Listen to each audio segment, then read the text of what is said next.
It was a horrific time for our nation. It's American history, it's Oklahoma history, it's the history of the city. An event so terrible, many history books have shamefully left it out. I was surprised to learn how much my kids did not know. They're talking about the 1921 Tulsa Race Riot, or as many know it, the Tulsa Race Massacre. This was our nation's worst race riot. Michelle Brown is with the Greenwood Cultural Center.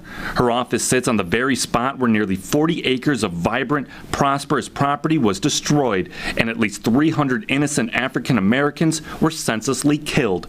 It's a repulsive, violent act that is still affecting lives today. Having not received any type of reparations, just now being at a point where we are truly acknowledging this history, there's a lot of historical trauma that they are experiencing. Dr. Carlos Hill teaches African and African American studies at the University of Oklahoma. What had been one of the wealthiest communities, most educated communities, most peaceful communities in the country was destroyed in less than 18 hours. The hatred overflowed on May 31st, 1921, after a young black man named Dick Rowland entered the Drexel building in downtown Tulsa and stepped aboard an elevator being operated by a white woman named Sarah Page. Dick Rowland walks into the elevator, Sarah Page is there, the elevator door closes, there's a scream, the door opens again, and she runs out. Within hours, Rowland had been accused of assault, even rape. He's arrested and placed in the city's jail. Newspapers in town begin to run their version of the story. Newspapers in Tulsa begin to report an assault and even a rape. As the story spread through the white neighborhoods, so did the anger. And there's talk of a lynching, that Dick Rowland's going to be taken from the jail and lynched that night. A small group of armed African-American men go twice to speak with the sheriff, offering their support to help guard the city jail from the angry massing mob. The sheriff declines both times, but as the men are leaving the second time, a white person confronts the group. And it tries to take away a gun from one of the men. The African-American men stand their ground. And a melee ensues, the gun is fired, a white person is shot, and from that point, you know, as we would say, all hell breaks loose.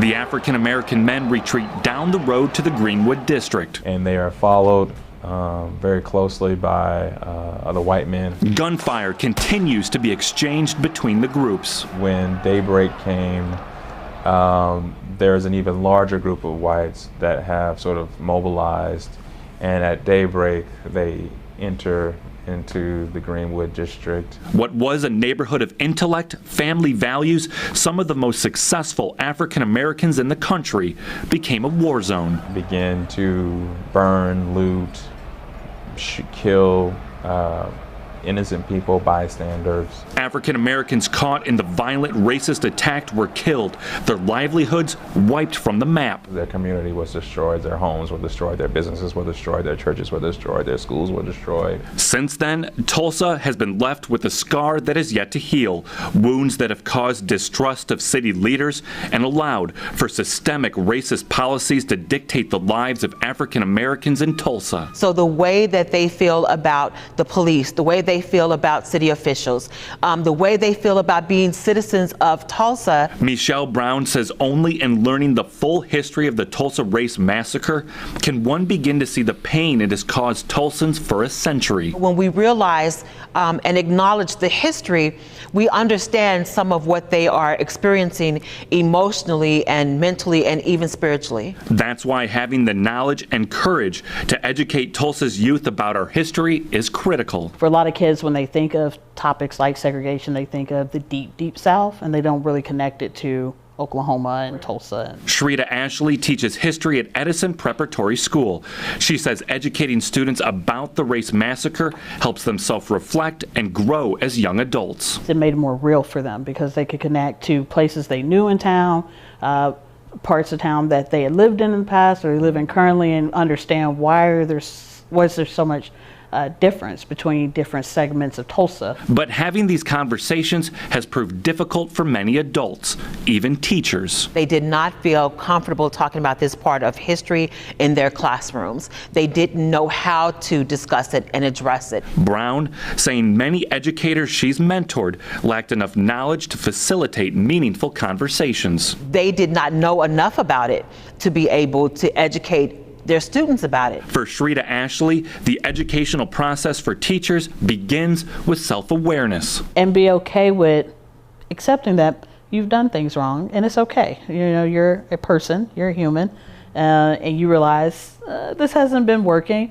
and it's okay to change that. Saying it's important to be okay with being uncomfortable, knowing students have a safe place to learn, discuss, and express themselves about the terrible events during the Tulsa race massacre. So I think by having kids exposed to teachers who can guide them and facilitate those types of discussions helps the kids see how to facilitate those discussions. They need to be aware of and be able to understand sort of how this issue still impacts them, how it still impacts their community. That they give students the freedom to respond as openly and honestly as they would like. Give them the opportunity to express themselves. The hope is that by educating students about the Tulsa race massacre and the lasting effects still resonating in Tulsa today, the biggest strides and the biggest changes are definitely going to come in having kids grow up and take in those positions of power. They become the teachers, they become the leaders. That they can grow into more well-informed adults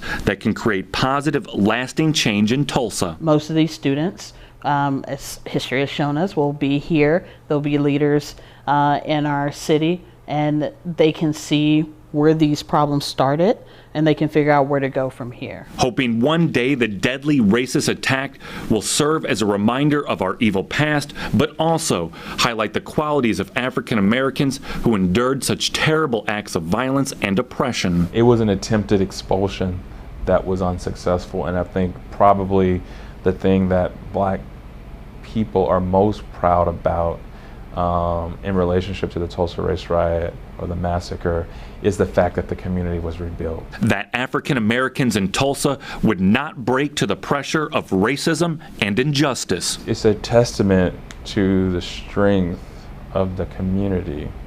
It's a testament to the high quality of the people who were adversely impacted by the race riot. And the importance of learning about our history so the city can heal, ultimately making Tulsa a place everyone feels welcome, that everyone can be proud to call home. It makes the society better. That's why we believe in public education, right? Because an educated public leads us to all have a better quality of life. And so I think it's more than just the history of violence and destruction. It's also this really story about courage and persistence and resilience.